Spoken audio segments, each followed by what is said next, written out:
Hi, everybody. I'm Brittany Lewis, a breaking news reporter here at Forbes. Joining me now is Andrew Wilson, Deputy Secretary General and Global Policy Director at the International Chamber of Commerce. Andrew, thank you so much for joining me. Pleasure to be here. It's a really important conversation. I'm grateful for you to break it down for us.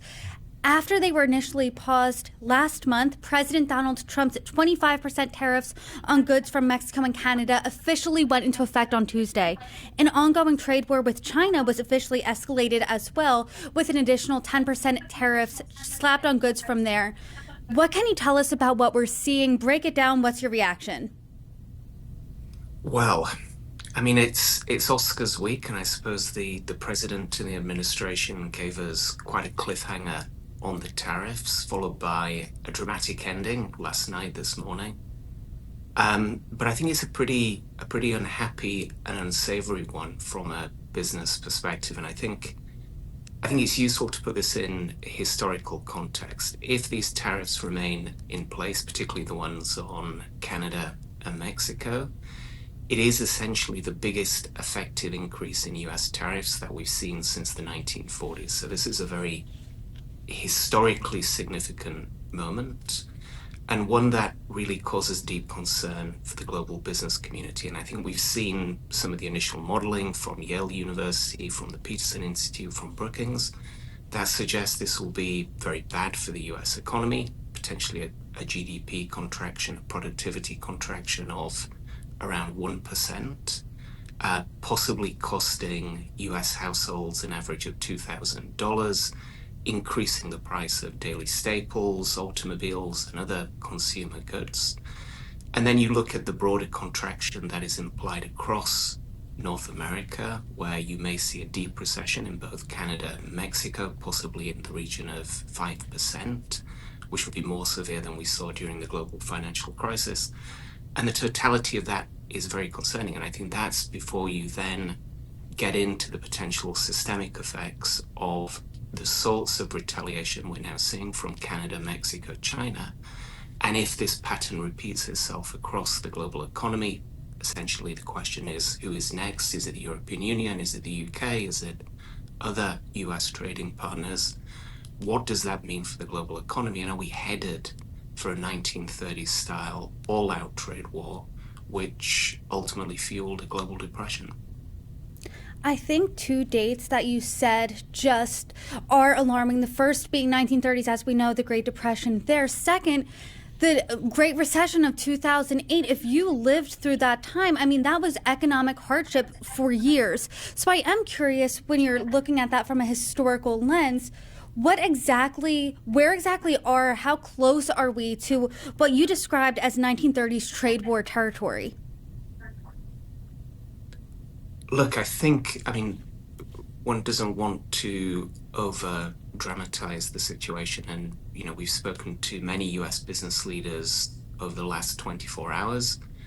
Many are still optimistic that there could be a de-escalation of the tariffs at least on Canada and Mexico, and potentially a rethinking of the administration's approach on the use of tariffs more broadly. So if that happens, that's great. The question I have is, what is the road to redemption for America's trading partners? That's unclear. For Canada and Mexico, is it border security and stopping fentanyl? Real problems, we know, but are those the solutions the administration is looking for? Is it putting a common external tariff on imports from China, as the US Treasury Secretary suggested over the weekend, I think? Or is it something else entirely? We just don't know. And I think the longer this persists, the greater the risks of this ultimately escalating through different sorts of tit-for-tat retaliation. I think we've seen suggestions from the governor of Ontario that, electricity supplies could be cut off to a number of US states. So if we start to see that sort of escalation and a conflagration of the situation, then I think we are headed for something that could be globally damaging. I mean, it doesn't have to be as bad as the 1930s, but I think this could be severely damaging to the global economy and our messages as well. US policymakers need to be very, very careful on the implications for the domestic economy and the impact on consumers and jobs. What does the impact on the global economy look like, A? And B, how swiftly will we feel this? And who is feeling this? Because I know as we headed into the election, the top issue facing voters in the United States was the economy. Those higher prices were a real drag on the everyday American. So what does this look like to the everyday consumer? So I think from a consumer perspective, look, let me just say, first of all, just to back up, I totally understand the US electorate's concerns around the cost of living. I'm based in Europe. We've seen it here in France, in the UK, where I'm originally from. These are real problems. Likewise, we're very, very sympathetic, I think, within the business community to the concerns the administration has expressed about inequities in the global trading system. I mean, we're talking about global trade rules that are 30 years old, created before the advent of the internet and technology as we know it today, and created without any conception of a country like China, a state-based economy, at its very heart. So there are real problems, there are real challenges. I think the question is, are tariffs the right answer to those problems? And what particular challenges are these tariffs, certainly the ones on Canada and Mexico, really seeking to deal with? And I think that the administration is absolutely right to challenge the status quo on trade. It's absolutely right to be fully focused on reducing the cost of living for working families. It's absolutely right to be focused on fueling job creation and economic growth. But there are really severe doubts about whether tariffs are the right tool to achieve that, or whether they could actually be better focused on other policy levers that could have the sorts of effects they want to see. And I think, immediate effects we'll see. I think we've seen it from a number of multinationals in the US that have announced potential price rises on consumer goods. Certainly in consumer markets, I would think if you're a hipster who loves to have avocado toast for brunch in the morning, you're going to see the price of that increase pretty quickly given the reliance on avocado supplies from Mexico. And I think we saw during the first Trump administration with tariffs on China that were much smaller in nature, that consumer goods or finished consumer goods like washing machines were extremely susceptible to price increases as a result of tariffs. And those typically start to feed in 6 to 8 months after the application of any measures. So I think we'll see some short-term effects, but I think within 6 to 8 months, we'll see the full effect of this from a consumer perspective. And I think that is a ticking time bomb looming over US consumers and the broader economy as a whole. I don't think any US consumer wants to hear what you're saying right now, which is larger prices, higher prices. Every economist I've talked to about tariffs say tariffs equal higher prices.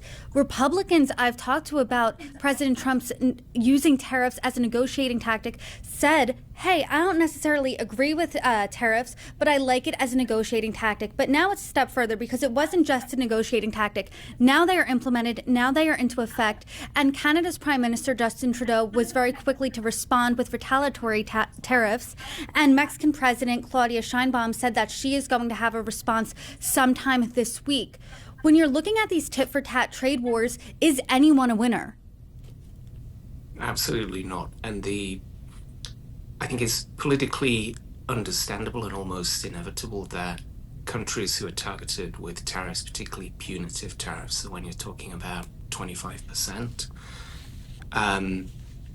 will seek to respond and to retaliate. And I think there's always within political circles a fear of being seen to be bullied or to be weak in the face of some kind of trade action particularly by an established long-term partner as the US is. But from a rational economic perspective, it makes no sense. It's really shooting your enemy and then shooting yourself in both feet at the same time. And I think the analysis that is available suggests that if there is widespread retaliation in North America, the impacts of the US tariffs will at least double for all three economies, and potentially in some circumstances could go up threefold. So, there is a risk. We hope that a negotiated settlement can be found, that there can be de-escalation. And if there is retaliation, our advice to both Canada, Mexico, and also to the Chinese is to make sure that that is as limited and as targeted as it possibly can be. And also that countries seek recourse through the World Trade Organization to the greatest extent possible. I think that's a really interesting comparison, that this is like shooting your enemy, then also shooting yourself. There's no winners here. Warren Buffett called tariffs an act of war. What do you think of that characterization? Look, I think there's certainly an act of trade war to me, and I think to many other economists and people in the business community. More often than not, they're an answer in search of a question. And I think in this case in particular, we really can't fully understand what the administration is trying to achieve with the tariff escalations and with the proposals that have been put out by Peter Navarro and others to go for reciprocal tariffs, which may sound benign, but essentially implies a pretty significant tariff increase across the board, possibly the biggest tariff increase in US history. So I think, yes, it is an act of war. It's certainly an act of provocation. But to us, the fundamental question is, what is the administration trying to achieve? And are tariffs the right way to do it? And I think all the available evidence and all historical evidence, in fact, suggests that they're a really bad idea. And Canada and Mexico both believe that the United States isn't justified in slapping on these tariffs. President Trump just posted this on Truth Social in response to Canada's Prime Minister Justin Trudeau. He says this: "Please explain to Governor Trudeau of Canada that when he puts on a retaliatory tariff on the U.S., our reciprocal tariff will immediately increase by a like amount."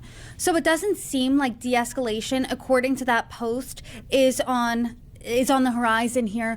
But what do you think? How do we get to de-escalation? Because from what you're saying, there are no winners. The U.S. consumers around the world are going to be impacted by this. The markets are rattled. The stock market has declined. So what does the path to de-escalation look like? I wish I knew the answer, but I'll have a go. Look, I think it was really concerning to see over the course of the past, not even 24 hours, the level of escalation and retaliation we're starting to see. As I say, economically and based on all the available historical evidence, it makes absolutely no sense. And tariffs at 25% or 30% or 50% have an inevitable impact on US consumers, on US businesses, and on their ability to create jobs. That there's no way of getting around that. These are not costs that can simply be absorbed in the supply chain by foreign producers or manufacturers. So I think that we're into really very risky territory. I think all we can hope for in terms of the US administration is they listen very carefully to the business community behind closed doors and really understand what some of the potential implications are in terms of economic productivity in the US and the impact on the cost of living.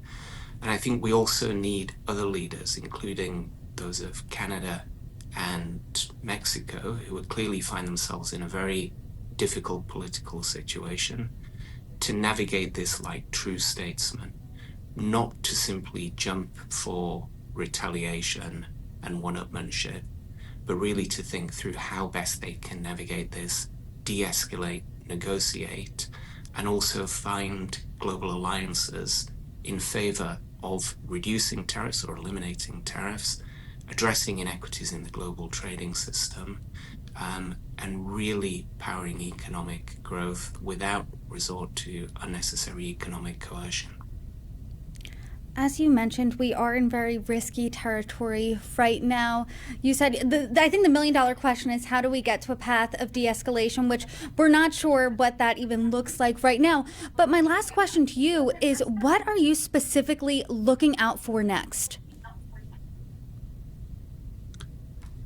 So look, I think the immediate focus for us and many within the business community is what happens in terms of the North American relationship. Do we get into that pattern, that very risky pattern of escalation that we just talked about? Or is there the possibility of finding some kind of pause or negotiated solution? And I think that is almost mission critical from a global perspective. What we're also looking at, though, is the reciprocal tariff plan, which I think is now expected in early April. If that implies a very significant increase in tariffs on major US trading partners, particularly the European Union, which the president seems to have indicated it will, then we're into yet another broader set of risks in terms of the potential impacts on the global economy at large. I think our message is really the US needs to look carefully at this and what the markets are telling it. Today, we've already seen a softening of US equities across all of the major markets.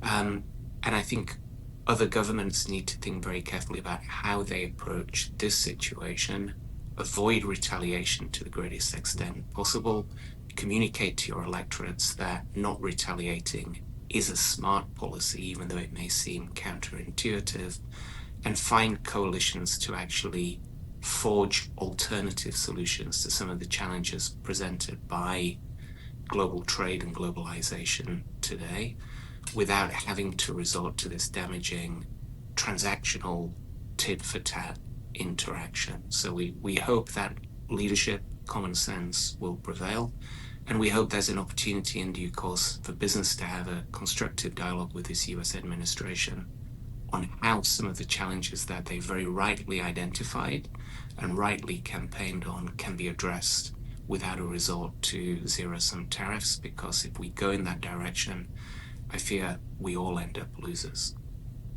The markets certainly have indicated yesterday as well as today that they are not fans of this. And as we see this play out, the tariff situation play out, I hope you come back on and share any insight you have with us. Thank you so much for your expertise, for your opinion. Andrew Wilson, thank you so much for joining me. Thank you, Brittany.